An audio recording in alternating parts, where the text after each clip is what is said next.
Welcome back, Forgotten Family, and welcome to After Hours. Here is where we will delve deeper into cases previously discussed. To do this, I will go over different scenarios, tell you my thoughts and opinions on what I think happened, and highlight something we can learn from these horrible tragedies.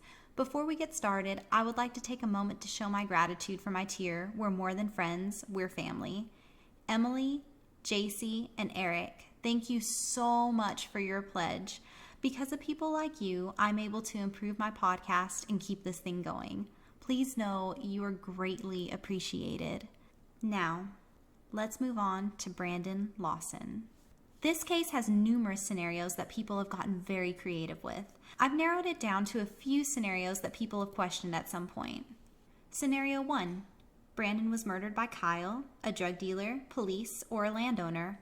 First, let's start with Kyle. Personally, I really do not believe that this happened. After hearing Kyle talking about Brandon and seeing how tight-knit their family is, and even after exploring the events of that night, I truly don't think Kyle had anything to do with Brandon's disappearance. In my opinion, he was just trying to help his brother out and wound up in this bizarre situation. How about murdered by a drug dealer? People have speculated this option due to the nature of the 911 call and what Brandon told his brother about being chased out of town. If that did happen, they could have ran him off the road without hitting his truck since there was no damage. Brandon could have run, which would explain why he didn't have time to lock his truck door. They catch up to him and then murder him on the land. Had I never had listened to Kyle's interview, somewhere in the recesses of my mind, I think I would have entertained this thought. However, Brandon still spoke to Kyle even after making the 911 call and never mentioned anything again about the people supposedly chasing him. He did say he was bleeding, but I think it's very important to remember his location. Brandon was in a really rough landscape filled with cactus and dry brush that could easily cause bleeding. Mix that with the fact that he only had the light from his phone, and I can see getting cut as a certainty. Also, if this did happen, someone would have had to have had eyes on Brandon at all times to ensure that they struck at the right time. Because of all these factors that had to have been pre-planned and truly the sheer luck of everything falling into place, I can't see this being what happened. So, how about murdered by a police officer? Brandon had told his brother one time run, right? Again, I do not think this is the case. From everything I've read, I don't get the feeling that there is a cover-up going on, but I do get the feeling that the investigation was not handled properly. It seems like police are stuck on the idea that Brandon fled due to his warrants. I'm not sure if they have changed their mind after all these years, but I think keeping this mindset for such a long period of time hindered efforts that could have helped Brandon become located within the first few days. I have also read this department is very small. Supposedly only has about 5 officers, so they have few resources, and honestly, I just don't think that they were equipped enough or trained to handle a case of this magnitude without developing tunnel vision. How about murdered by a landowner? This I actually had to take a second to think through. In Texas, people love their property, and most people own a firearm. Could Brandon have ended up on someone's property? They see him as a threat and shoot? I find this unlikely because of the time. This was around 1 a.m. and into the early hours of the morning.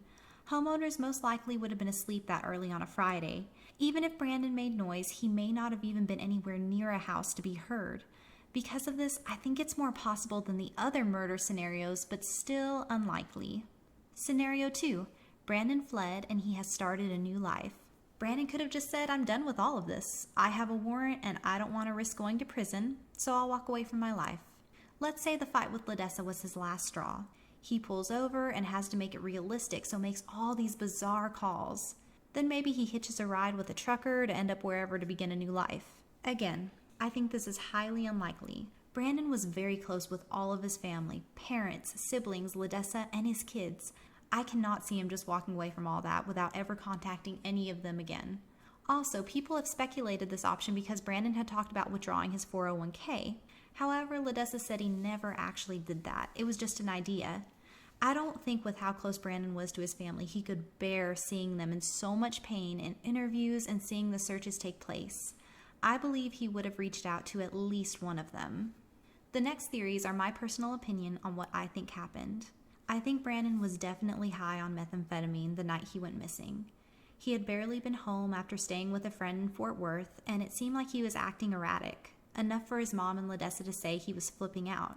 I also suspect he was doing drugs because of the things he was saying, like, Ledessa has Mexicans chasing me out of town.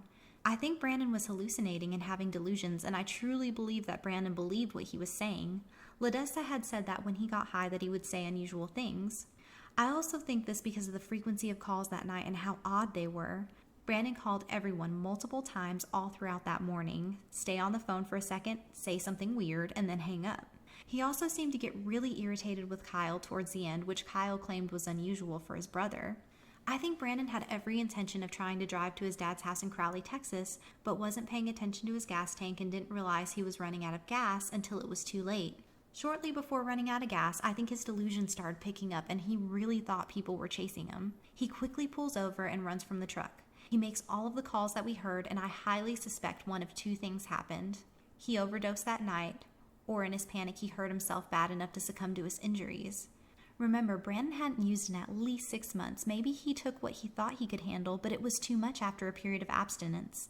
If he did overdose, I'm thinking he was still delusional, maybe trying to hide since he saw Kyle with the cop, if he really did see them. Maybe he found a really good hiding place before succumbing to the overdose, and maybe that's why we haven't been able to find him.